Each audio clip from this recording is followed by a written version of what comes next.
scholars really neglect the role of business decisions in international trade, because the people who are making these decisions are not thinking about macroeconomics. They're not thinking about GDP growth.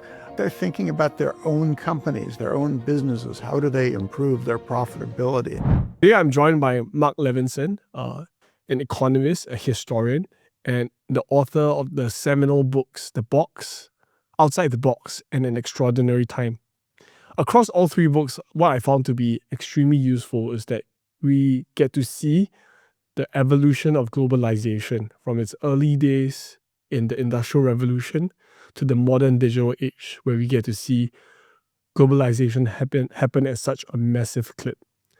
With that, Marc, I'd like to welcome you to the show. Thank you, Keith. I'm delighted to be with you. One of the first things that I've come to appreciate was how early globalization actually took place. And you argue that it was in the industrial age, where there were certain technical and technological innovations that allowed for globalization to actually happen, that differentiated from the age of the mercantiles. Well, the first wave of globalization began in the 1830s, give or take a few years, and was really related to the boom in international trade. Up until that point, trade really had not been all that important to most countries, and that changed fairly rapidly as big companies were founded. This was the rise of the large-scale corporation, and trade was part of the package, and so these companies were very interested in importing and exporting. It needs to be said that there was a certain pattern to this sort of trade, which is to say most of what was traded was commodities produced in one country going to another country, and some of that came back in the form of manufactured goods from an industrial country to a colony. So it was really nothing like the flow of trade that we have today. But you do see this in the trade statistics, that there was just this vast increase in international trade in the second half of the 19th century. You actually pointed out the three innovations that enabled that first wave of globalization. And they were the oceanic steamship, the telegraph cable, and dramatically different ideas about capitalism. Can you help me take through these three innovations? Why were they so crucial for globalization to really kick off? The steamship was important because it lowered the cost of transporting freight and had a greater likelihood of showing up on time. So it was really easier to plan the arrival of goods than with a sailing ship, when the arrival time was really dependent on the winds and the weather. The telegraph allowed the flow of international information. It made it easier to have international finance, foreign direct investment. Those aspects of globalization grew a lot in the late 19th century. But I think that really the change in thinking about trade was critical here. Up until the early 19th century, the dominant thinking about international trade was mercantilist, which basically meant exporting is good, importing is not good. We really want to export as much as we can, capture the proceeds in the form of silver, and keep that in our vaults for future use. And what really changed was the thinking that came out of David Ricardo and others, that there are benefits from importing as well as exporting. When you import, you have a cheaper source of products. You may get more choice in products. There are benefits from importing. And so the benefits from trade are two-way, not just from exporting. And that really changed the way that many countries thought about trade. This kind of thinking led to tariff reductions in first the UK and then in other places in Europe, because leaders decided that, hey, it really wasn't a good policy to keep imports out. It might be a better policy to encourage more trade. A huge part of your work is also acknowledging that while the government was important, there was a need for a look at the other factors during that period as well. For example, I think in your work, The Box, you actually place a lot of emphasis on the role of containerization and the mass adoption of a systematic way of processing cargo as maybe equally or perhaps even more important at times than government intervention. Uh, help me understand a little bit more about some of the like smaller or implicit factors that were at play maybe in the first wave of globalization that others are perhaps not thinking about. People pay a lot of attention to what governments do, to tariffs and trade barriers and those things like that. They're easy to identify. Economists can usually measure their impact pretty directly. And there's a lot less attention paid to business practices that may result in a change in trade flows. And I think that's what we saw in the first globalization. We've continued to see that as globalization has developed over the past almost 2 centuries. I think in general, scholars really neglect the role of business decisions in international trade because the people who are making these decisions are not thinking about macroeconomics. They're not thinking about GDP growth or that sort of thing. They're thinking about their own companies, their own businesses. How do they improve their profitability? How do they grow? And it is the activities of a lot of people looking at these factors that can really concern them and their companies and their shareholders that stimulate economic change in many ways. It's really the role of entrepreneurs, especially the business people, when they're thinking about how they can innovate, compete better, and push their products to more people that kind of drive a lot of these innovation that we see today. Sure. Then the question the entrepreneurs are asking is not, how can my country innovate more? How can my country export more? How can we grow GDP? They're asking, how can my firm make a better profit? It's a very personal question. It's a very micro question. But when a lot of people are asking that question, you get a pretty significant impact. One of those people is Malcolm McLean. Malcolm McLean, which you've highlighted his crucial role in bringing about the massive adoption of containerization.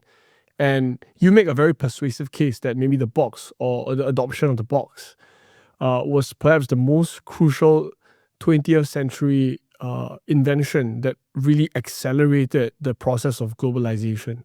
Could you make that case again and just help us understand why was the box so crucial?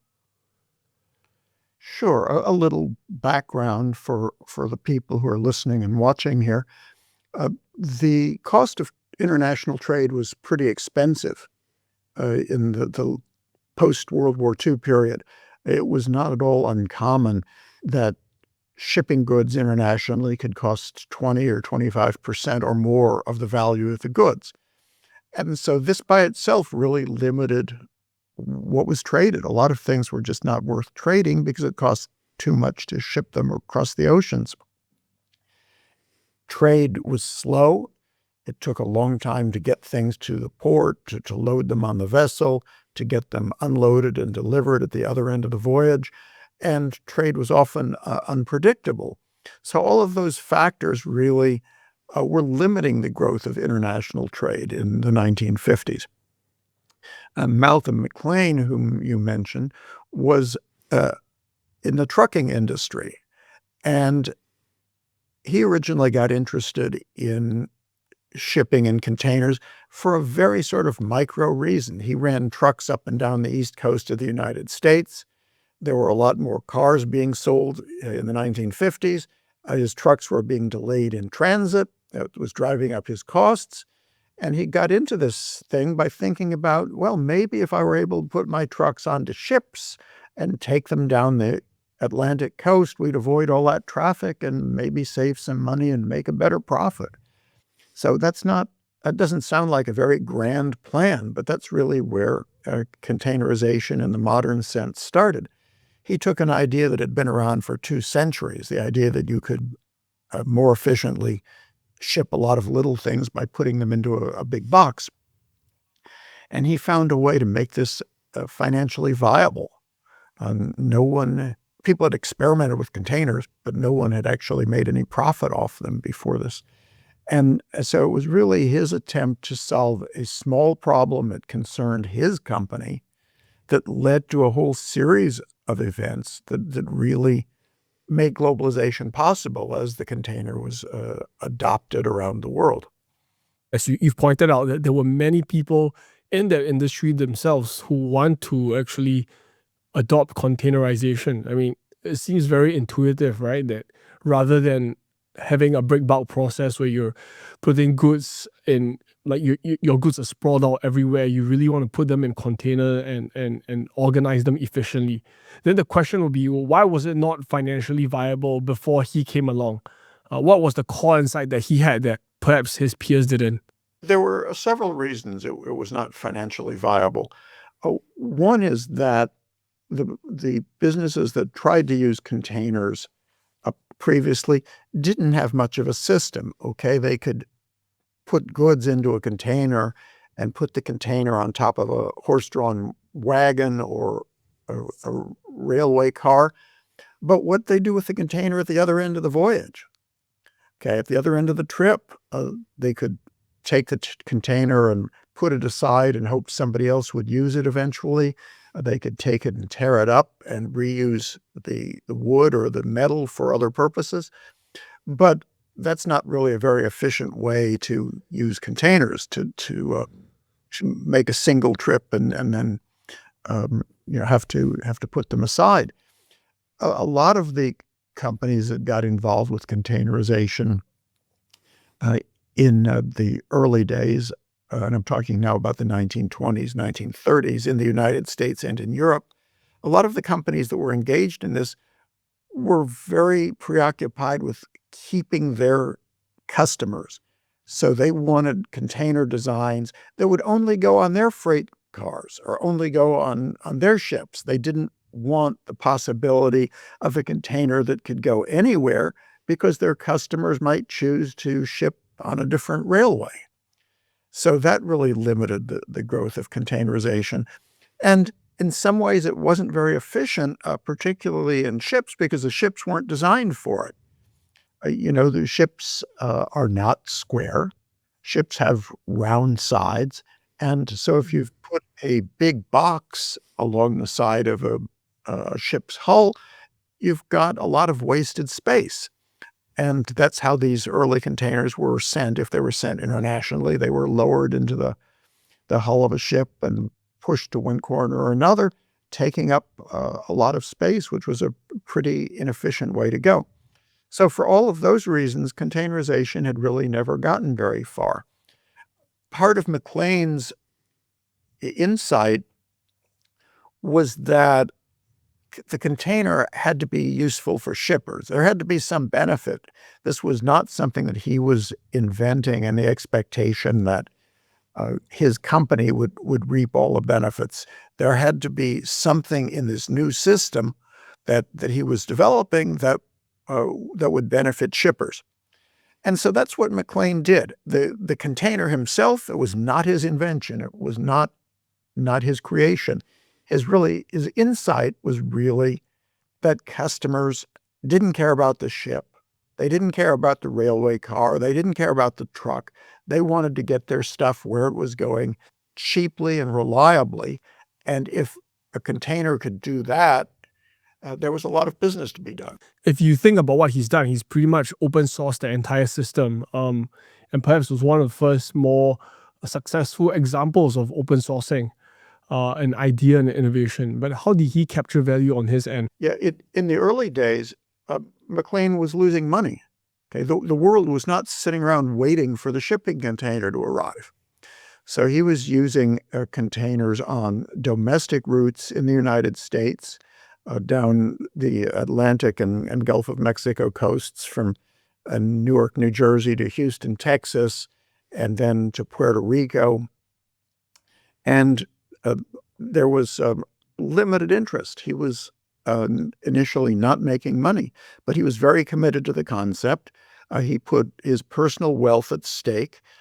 His view about this was that you have to be all in. Okay, McLean was an entrepreneur. He'd previously started and built a very successful road haulier business, trucking business, and he had to sell that to raise the money to pay for his container shipping business. And he was all in. He was totally committed to doing it, and so he put his capital on the line. And it took several years before it was a profitable business. But he stuck with it, and he kept at it through the crucial phase of the development of container shipping. One problem which arose pretty quickly after the first modern container ship voyage in 1956, which was aboard McLean's ship Ideal X, was that other companies started to want to use containers too. Other ship lines built containers. And so there were a lot of different types of containers in circulation. And McLean understood that if there were a lot of different types of containers, this business was not going to go very far. That was not friendly to the customers. Shippers would not embrace containers that way. So when the U.S. government demanded that the ship lines and the railroads get together and figure out some standards for containers, McLean was a big believer in that. And he eventually donated key patents so that all containers could be used on any ship or lifted in any port or carried on any railway car. You were on the verge of writing a biography on McLean, but you realized that maybe this wouldn't be something that would gain a lot of mainstream interest. You detailed that actually there were a few times where he actually went bankrupt, despite building up a successful business earlier on, and he has actually failed, and because he went all in. What was McLean like as an entrepreneur in those days in the US, and how did he actually really encourage or push the frontier of innovation for containerization that eventually allowed it to become such a widespread adoption, where it's not just actually something that's in America, but it's global? How did that process actually happen? So maybe two parts to that question. How was he like as a person going through these different iterations of entrepreneurship? And how did he help push us towards that tipping point? I personally never met Malcolm McLean. I talked to many people who had worked with him and who knew him in some cases quite well. And what emerges from those discussions is that this was a man who was a serial entrepreneur. He loved competition. That's what got his juices flowing. So he was determined to build this business, and he committed himself to doing that. One of the most fascinating comments I ever heard about Malcolm McLean was from a man who'd worked with him for many years. And that comment was, you couldn't go pheasant hunting with Malcolm without him wanting to bet on who gets the first, who gets the most, who gets the biggest. His competitive instinct was everywhere. And that was very obvious in building his company, which became Sealand Service. So he was well suited, and he was prepared to challenge obstacles. There were big regulatory obstacles to the container in the United States. There were a lot of businesses that said, what do we need this for? There were ship lines that said, this technology is not useful to us. There were very knowledgeable executives in the port industry who said the container is just a passing fad. We don't need to worry about it. And McLean was committed to making it work. So he led the way. He eventually sold his company to a U.S. railroad, got on the board of the railroad, hated it. He didn't like working for a giant company. And so he sold his stake, got off the board, bought another ship line, and went back into the container business. The reason he went bankrupt was because he had decided that he wanted to buy ships to provide around-the-world service. Again, an innovative idea. He was going to have container ships sailing around the globe. And this did not get much resonance among shippers. There was not much demand for this. He had the wrong ships for this service. And his company, United States Lines, went bankrupt in what was to that point the largest bankruptcy in U.S. history. McLean himself felt quite ashamed of this, not because he had failed, but because a lot of people lost their jobs, and he felt responsible for these people. They put their trust in him, and he felt like he had betrayed them by not making a success out of this investment. And then after he went bankrupt, he went back into shipping yet another time, bought another ship line, and tried to make it work. Malcolm McLean kind of represents that certain sense of American entrepreneur, the American entrepreneurial spirit that really, I think in Asia, you won't find that as much. If someone was to fail with such high stakes, it's really difficult to kind of go back and try and put yourself in the arena again. He loved the game. He loved competing. This is not someone who was avaricious, okay? He was not competing because he wanted to be rich. He was not competing because he wanted his name in lights. He was competing because that's what he enjoyed. That gave him satisfaction, and there was nothing that made him happier than the business doing well. It succeeded in its objectives. It made the employees prosperous. And that's how this man felt good about himself. That's what gave him a sense of accomplishment. Earlier, you alluded to the fact that he donated those patents. Obviously, there was government pressure for a greater sense of standardization within the industry. But how did he actually help push the industry, not just within America, but if you think about it globally, how did he help push the shipping industry towards that tipping point of containerization that allowed it to be adopted at such a massive clip? Starting in the late 1950s, there were negotiations in the United States about container standards. This may seem kind of nonsensical. After all, a container is a pretty simple thing. But if you think about it, there are actually a lot of different aspects of the container. How thick should the walls be? Where should the internal supports be? Where should the doors be? How long should it be? How tall should it be? And so on. And so there was a committee of people from the maritime industry and the railroad industry and the container manufacturing industry in the United States that spent several years trying to reach agreements on those things. And then other countries got interested. So after the domestic negotiations in the United States, there was another set of negotiations at the International Organization for Standardization. This mostly involved the U.S. and Canada, Western Europe, Japan, a few other countries. And they reached agreement on a lot of points. One of the toughest sticking points, though, concerned something called the corner fitting. The corner fitting is the piece of steel that is at each corner of the container. There are 8 corner fittings on every container. And they're important because the corner fitting is used to lift the container with a crane. So if each container had a different sort of corner fitting, then one crane couldn't service them all. When there was not agreement on this, there was kind of the negotiations were stuck. McLean said, here, take the Sealand patent. Take the corner fitting that my company has patented and make it the standard, and you can use it. And that's exactly what happened.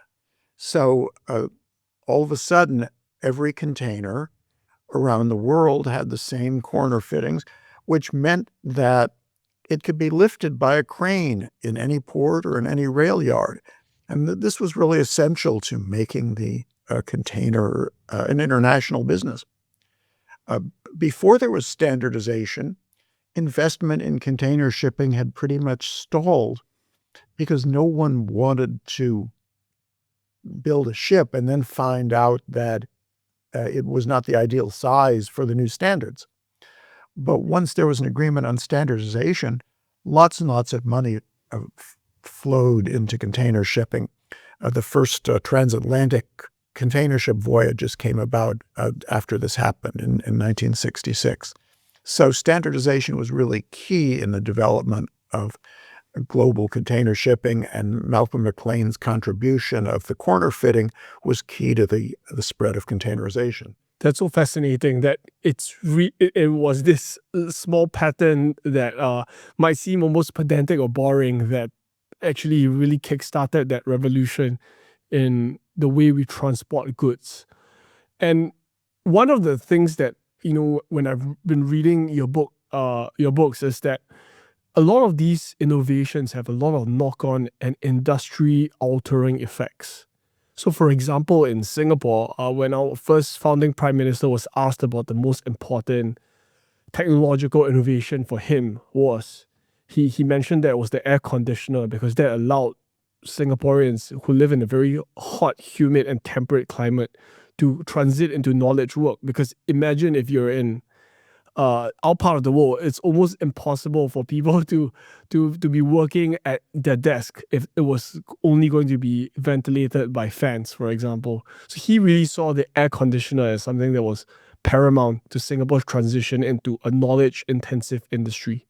In the same light, I think the box kind of highlights how containerization altered the transport industry. And not just that, entire port cities became overturned or had to evolve over time.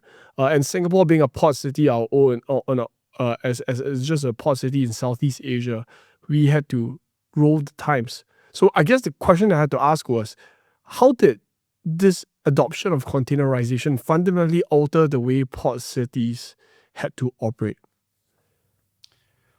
Most ports in the pre-container days were located in the middle of big cities. And that was necessary because cargo handling was pretty labor intensive. So the port typically had neighborhoods close by. You had dock workers who lived nearby. And when there were ships in port, you needed those guys to show up and help load or unload the vessels. So there was a whole culture built around the docks in most big port cities. Well, with the container, these ports were generally not suitable. Okay, the old ports, they were designed with wharves that stuck out into the water, so a ship could pull up alongside and basically park there for a week or two while it was loaded or unloaded. There were warehouses right close by the wharfs, so goods could be put in them before they were loaded on the ship or after they were unloaded. But containerization didn't need all that. What it needed was space. There needed to be room to store all of the containers.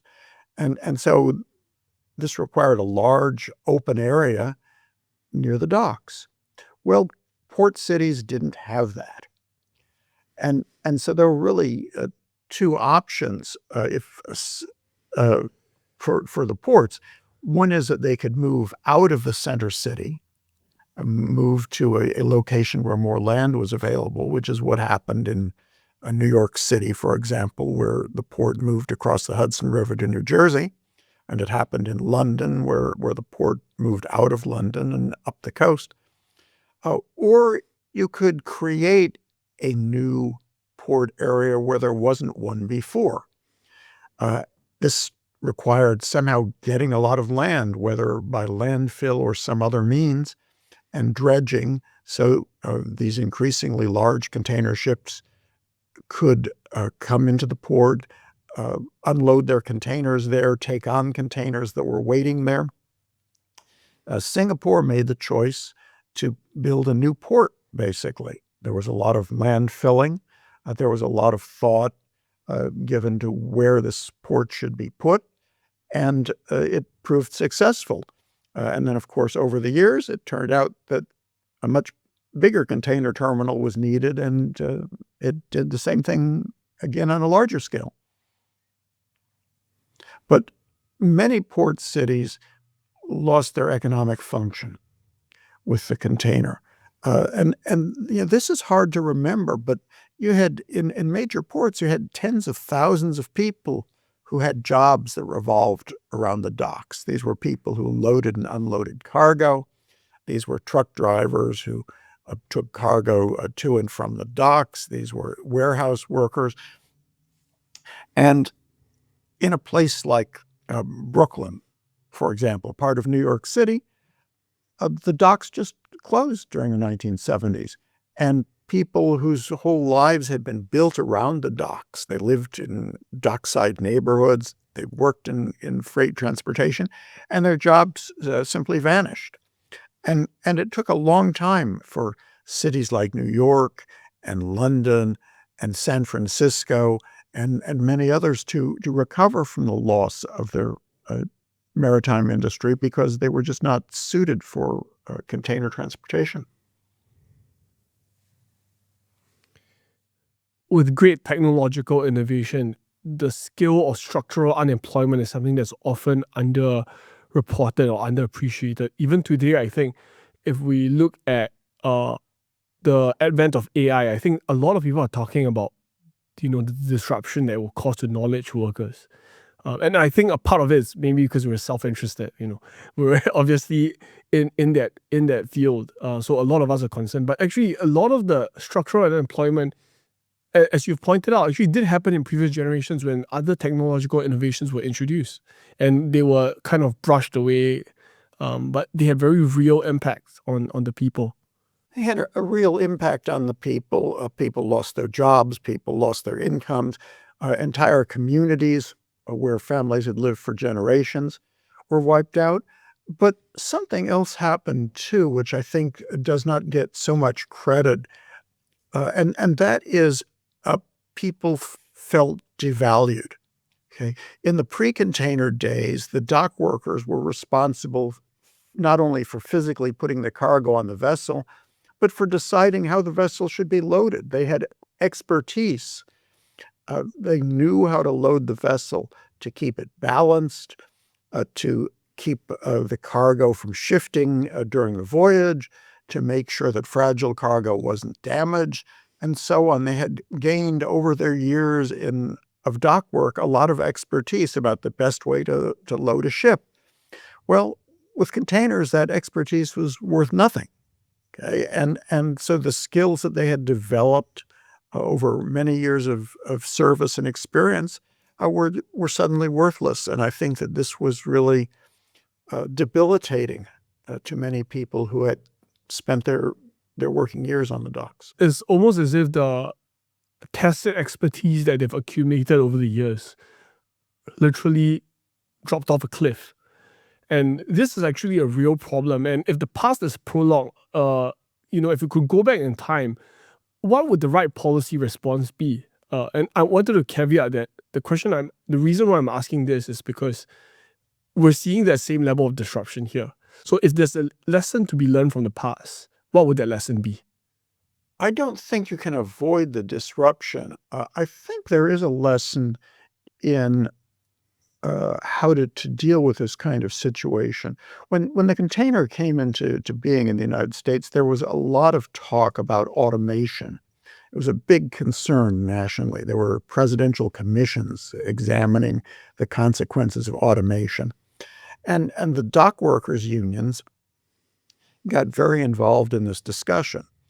There are two separate unions that represent dock workers in the United States, one on the Atlantic and Gulf coasts, the other on the Pacific coast. And they took very different approaches to dealing with the container. The union on the Atlantic and Gulf coasts negotiated an agreement that protected the jobs of all of the regular dock workers, which is to say they got what was called a guaranteed annual income. There was a tax put on each container coming into certain ports. The money from that tax was used to pay money in lieu of wages to dock workers who could not find work. The dock workers still had to show up at the union's hiring hall, still had to make themselves available for work, and sometimes they found it. But since there was, in general, much less need for dock workers, most days they didn't have anything to do. This system kind of locked them into place. Financially, I think it was good for the dock workers. Spiritually, I'm not so sure it was good for the dock workers because it sort of froze them in place. They could not simply say, I'm done with the docks. They still had to show up at the union hiring hall in order to collect their guaranteed annual income. On the Pacific Coast, the union took a very different approach. It arranged a one-time payment to dock workers who were losing their jobs. Many of them received their pensions at a younger than normal age. But they were told very firmly, you are no longer employed in the dock working industry. You're no longer working on the docks. There's no hope of you coming back here. So those people were given the message loud and clear. We're going to help you. We're going to give you some money to make a transition, but you've got to find something else to do with your life and your career. Mm. My own prejudice is that second approach was actually much fairer to the dock workers. Okay, they were not frozen in place. They were not told to show up every day for a job that probably was not ever going to appear. On the East Coast, there were people who collected the guaranteed income for 30 or even 40 years after they'd worked on the docks. And I think that that's just a loss of human potential. I think those people who probably very interesting and imaginative things had they gone on to other work, but instead they were just given an incentive to say they were still dock workers and show up every day looking for jobs that were not there. I think what you're arguing for is essentially that governments just have to be real, or trade unions or whatever powers that be who are in charge of these workers. They have to kind of face the reality with the workers and show them that, there has to be a way to transit out of the industry they have disrupted, and these jobs are never coming back. I think it's very unfair to workers to keep telling them that, oh, your job's going to come back. We're going to get that back here. When oftentimes, that's not the case. That that's really not going to occur. And I think it's better to be honest with people. What did the new winners look like? And more interestingly, how did economic life around these new ports change? Well, first of all, the new ports had an enormous scale, and that scale grew as container ships became larger year by year. So today, if you go into a major container port, it covers hundreds of hectares. It's a large piece of property. And that was really not at all the way ports were structured in the days of break bulk shipping before containers came on the scene. The ports really have a key role now in logistical systems. Before, they did not really. The port was a wharf. The cargo came in on the wharf and it went into some warehouse somewhere. And that was kind of the end of the port's role. But today, the ports have a central role in getting the cargo off the ship and onto a barge or a rail wagon or a truck to take it onward, and vice versa. They have a key role in getting the cargo through an efficient customs system so it can be processed quickly. So the ports have changed a great deal, and I think would be quite unrecognizable to somebody who worked there in the pre-container days. And one thing that is striking when you go to a major port today is how few people you see at a container terminal. They're not totally automated.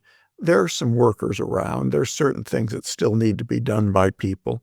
But back in the pre-container days, you would have hundreds, sometimes several hundreds of workers swarming around just a single wharf. And now you've got a very small number because some work can be done remotely and other types of work don't need to be done. If you look at the top 5 ports of the world today, for example, what do they share in common that allows them to be at the top of their game, so to speak? The biggest ports have really important transshipment roles. You can see that in Singapore, right? Very little of what comes into Singapore by sea is consumed in Singapore. Singapore is a place where the cargo is changing conveyances, maybe from one ship to another, or a ship to a barge for transport around the area, or in some cases into a truck to be taken up the peninsula into Malaysia. So the port has a key role in this transfer system that really did not exist previously. And the biggest ports tend to be transfer ports. They obviously tend to have very large facilities. They tend to have good transportation access in and out. This is a big deal for ports because if you have trucks that need to line up for hours outside the gate in order to collect the cargo that's just arrived or in order to drop off a container, you're going to have very unhappy shippers using that port. They're going to want their cargo to go somewhere else. So how easily trucks and trains get in and out, that's really a big issue for ports. And many of the more successful ports have pretty advanced technology. It's quite common now in the leading ports for the containers to go on and off trucks over a fence so that the truck actually never comes into the container terminal. This is a pretty dramatic change. It is in many ports. A truck comes through the gate and drives through container stacks until it finds the right place. Well, that's really not a terrific thing. First, there's a problem with the trucks potentially blocking other traffic. It's potentially dangerous as there are people who may be walking around in the terminal. And there's security issues with whoever's driving the truck and where the truck might go. So in the most modern ports, the truck can back up to a fence that separates the secure area of the port from the outside area. And then an automated crane can reach over the fence, pick up the container that the truck is bringing into the port and stack it, or can pick up a container from the stacks and reach it over the fence and place it on the back of the truck. This kind of modern technology is quite important, and it really only makes sense at a pretty large container terminal. So the bigger terminals have an advantage in this kind of automation. In the story of building up such skill, we start to appreciate the true scale of globalization, how goods in the past, when they were shipped, I think versus like 200 years ago in the 1800s, trade volume has exponentially increased. And to a certain extent, this is why we need the scale in the first place. So I wanted to get your sense, of how the trade volumes and the flow of goods has really exponentially increased after the adoption of containerization in 1956. From 1956 to now, how much has the world truly globalized? Well, there was really a change that came about in the late 1980s because you had three things coming together. One is by the late 1980s, container shipping was going to all continents. It was to most countries that had seaports. It was pretty widespread, and the cost savings were pretty obvious to everybody. Second, you'd had a sharp decline in the cost of telecommunications during the 1980s. It was possible, if you were a multinational enterprise to call your subsidiary or your supplier and talk about strategy, talk about needs, talk about changes. And there was computerization. So a computer at headquarters could now communicate with a computer at a supplier in a different country. So now companies, manufacturers, retailers learned to take advantage of these technological changes and construct international supply chains. And this is really what you see in the trade data starting in the late 1980s. What's most notable about this is that there was extremely rapid growth in international trade. For about 18 or 20 years, international trade grew twice as fast as GDP. And what was driving this growth in international trade was trade in intermediate goods.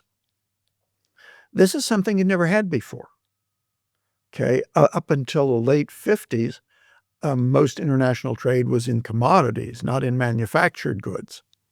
And from the 50s to the 80s, most international trade was manufactured goods, but finished manufactured goods. Something had been made in this country. It was identifiably German or identifiably Canadian, and it was shipped somewhere else. But starting in the late 80s with this growth of trade in intermediate goods, most of the stuff in containers was not ready for sale to final customers. It was going from one factory to another. It had been partially processed here, and it was going somewhere else to be put into another component. This was a sort of trade that just had never existed before. There had never been any significant trade in intermediate goods. And this is value chains. This is globalization as we came to understand it. And this is where we start to see perhaps the beginning of the depoliticization of international trade. Or at the very least, there was a lot more emphasis on building a connected world, more interconnected world across the continents. Companies understood this change, and they understood how to take advantage of it. They no longer needed to have all of their production for a certain product in one place so goods could move easily from one factory to another or from the factory to the end user. They could construct value chains. They could say, we want this component made here and we want that component made there, and we're going to ship them over here where they're going to be put into the final product by another company in another country, and the final product will be shipped off to customers in yet another country. And none of that was economically viable before the container. But once the container came into widespread use, companies realized this was actually a very efficient way to do business. One of the trends that happened during that period was also that with the construction of the global value chain, there was a huge push towards offshore manufacturing. And that definitely contributed to deindustrialization in America, because capital was seeking the most efficient returns or the highest returns and highest gains. As a result, I think there was a widespread movement in getting their manufacturing offshore, off from America to the cheaper parts of Asia, Singapore being one of the early beneficiaries of it. And I'm speaking with Patrick McGee, the author of Made in China, the book on Apple being made in China. And he pointed out that, Apple themselves, even though they were late to the game, concentrated a ton of their manufacturing into China as part of their efforts to not only save costs, but also at the same time to really scale up production to get the kind of production that they could not otherwise do in the US. I wanted to ask you a little bit more on the trend of deindustrialization in the US that was happening during that period as well, with this construction of global value chain. Well, I'd point out that this was not just in the U.S. You had a lot of manufacturing activity which gradually shifted from Europe, from Japan, even from Korea in the 2010s, because companies realized that they could structure their production in different ways. And how they did that depended a lot on the industry. Some industries, for example, apparel manufacturing, require simply a lot of inexpensive labor that does not require a lot of skill in many cases. Other industries, such as making smartphones, rely heavily on economies of scale to keep costs down. They need a large plant to make as many smartphones as possible. That may not be an advantage in certain other industries where what's more important is a supply of a certain commodity or the skills of a certain group of workers, or whether they're producing in small batches rather than in large production runs. So it varies a lot with the specific product. But the technological changes with the container and computerization and cheap communications made it possible for manufacturers and retailers to create these chains and to adjust them. Suddenly, it became practical to make this component in this country rather than in that country. They could shift production and put the goods aboard a container ship, and they'd get where they needed to go. So this was just a totally different way of doing business. If you see how manufacturers organize their production today, it's quite different from the way that they organized it in, say, 1985. When America underwent their deindustrialization phase, there was a lot more push towards services. And I think this is something you alluded to also in terms of this new wave of globalization, thinking outside the box. It's not just goods, but also the idea of us having trade in not just services, but trades and ideas that's happening right now. I guess what the question I had behind that point was that, like, if we see the deindustrialization of the US itself, because that figures very heavily into policy rhetoric coming out of the US right now, is the right thing to do to reverse that trend, or is the right thing to do to be more to just be okay with it and then see how you can actually uplift those who have been structurally unemployed? I don't think the trend is reversible because I don't think that there's going to be great growth in the consumption of goods in the years ahead. Think about what you buy. Okay, more and more of our spending goes on services.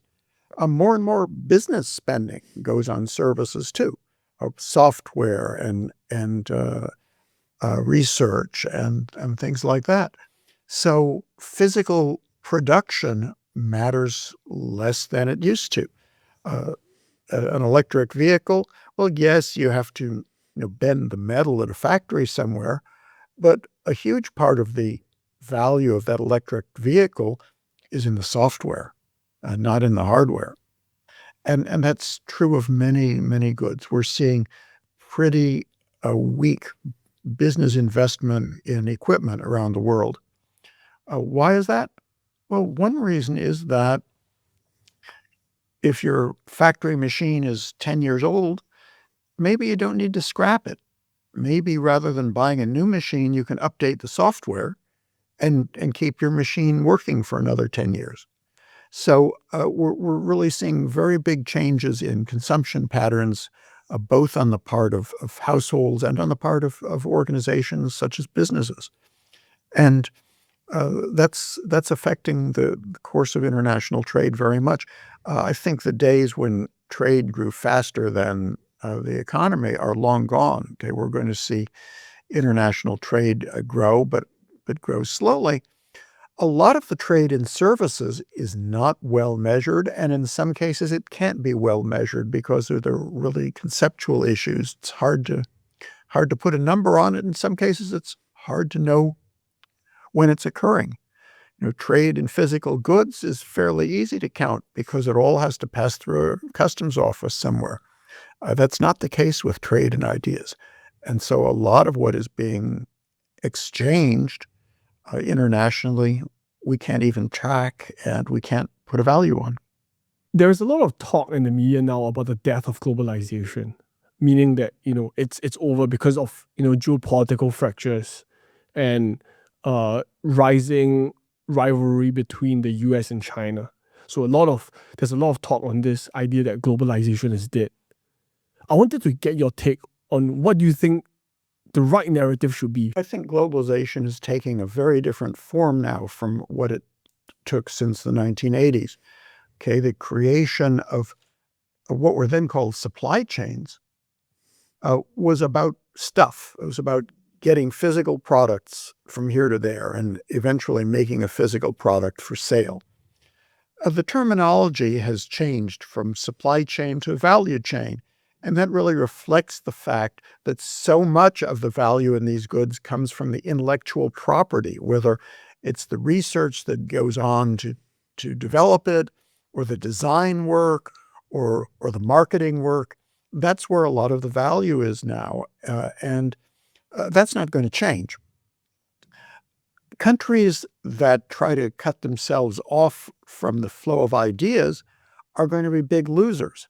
This is not like goods transportation, goods importing, where you can just raise a tariff and say, we don't need any toys from that country.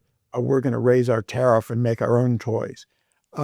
If you're going to be effective in the competition for the best ideas, the best innovations, you need to be able to get the best researchers around the world and the best engineers and the best designers.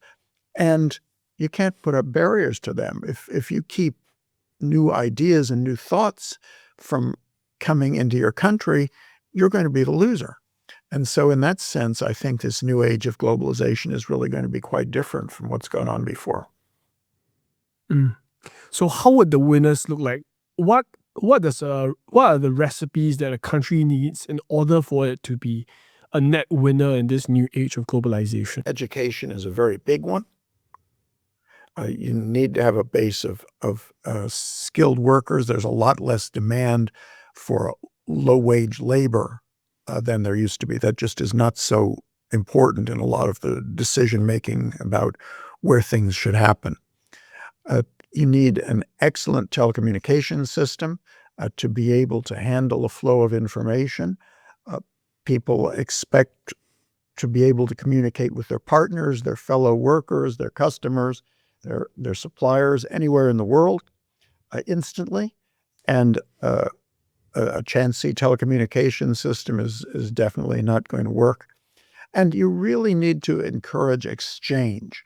That's why I'm very concerned when I see barriers going up to travel, when I see barriers going up to study abroad, and that sort of thing. There has to be a flow of ideas among businesses in different countries in order to promote the economic growth. And if countries are doing things that inhibit this, that's bad for them.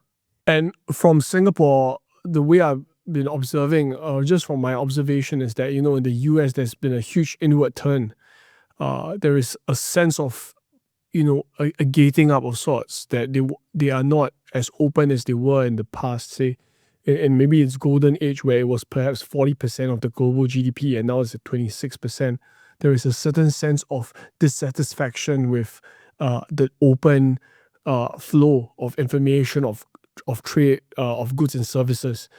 But this frustration seems to be very tangible in the sense that the losers of globalization did not really benefit from that structural change. I guess the question I had was two parts.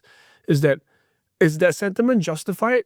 One, is that sentiment justified? And two, is that if it is justified, then what should the appropriate policy response be? You see in the United States and in a number of other countries, particularly in Europe, now increasing restrictions on foreign students.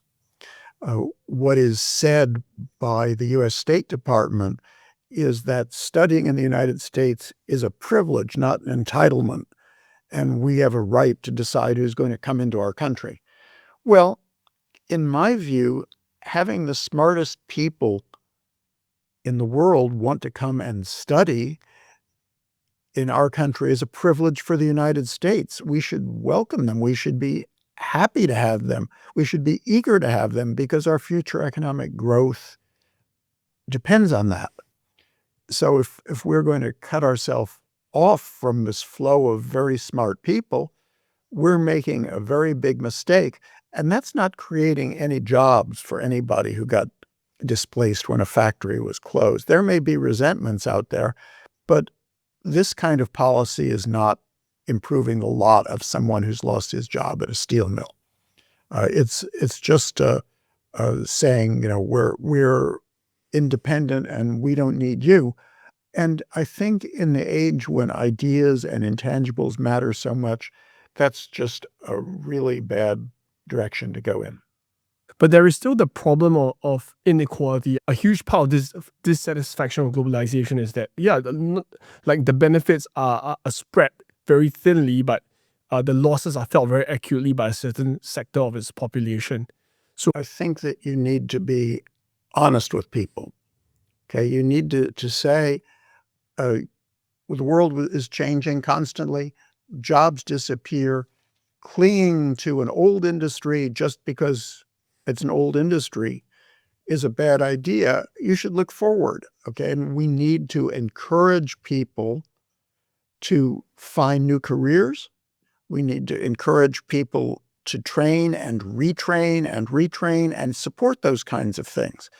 And that really has not been done very well in the United States. The situation of workers who lose their jobs in the United States is much worse than it is in many other countries. They don't get much by way of a benefit for unemployment. They may not get any benefit for retraining. They've probably lost their health insurance, which in many cases is tied to a job. And so it's no wonder that people are very upset and very frustrated. I think that we've also accepted in our country an increasingly skewed distribution of income.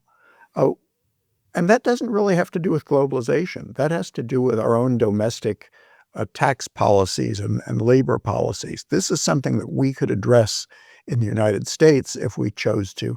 And I think you've seen other countries around the world that have addressed it much better than has occurred in America. as America looks to maybe evolve and go on to the next chapter of its evolution, what are some of the industries that America should try to retain a strategic advantage in? I know, like, for example, President Trump is trying to reindustrialize the US. And perhaps there is some merit to that argument. Where are some areas where they should never let go? Where there should be, maybe state support, or in some regards, they should try to ensure that there still remains a revitalized manufacturing sector? That's really hard to know because you've got an industry that seems essential, and then circumstances change, technology changes. So what is critical may not be the same thing. We're having that discussion in the United States now with a supposed policy to restore the maritime industry to its greatness. The U.S. maritime industry has been in pretty sorry shape for a long time. And the notion here is that maybe the United States needs a bigger U.S.-owned fleet to help out in times of war. It needs more shipyards to build ships for the Navy as a matter of national security. Well, do you need as many ships as we used to think? Now that you have a lot of drones flying around that have the capability of sinking ships, now that you've got hypersonic missiles and all sorts of other things, maybe the national security role of ships is not the same as it was previously. I don't know, but it strikes me that this is an example of how what is important for national security may change over time, and we need to change our thinking about this. It's simply not practical to be autarkic, to make everything in our country. And if we were to try, pretty quickly we'd fall behind because there are a lot of innovations that come from elsewhere. There are a lot of people in other countries who have smart ideas. And if we're stuck buying something that's made in America and not buying something that's made better elsewhere, that's a bad deal for us. So I'm very hesitant to get into this notion of identifying things that we have to make. And let's face it, there are lots and lots of countries around the world that can't have an industry, can't have manufacturers in every industry, can't have service companies in every industry. They specialize.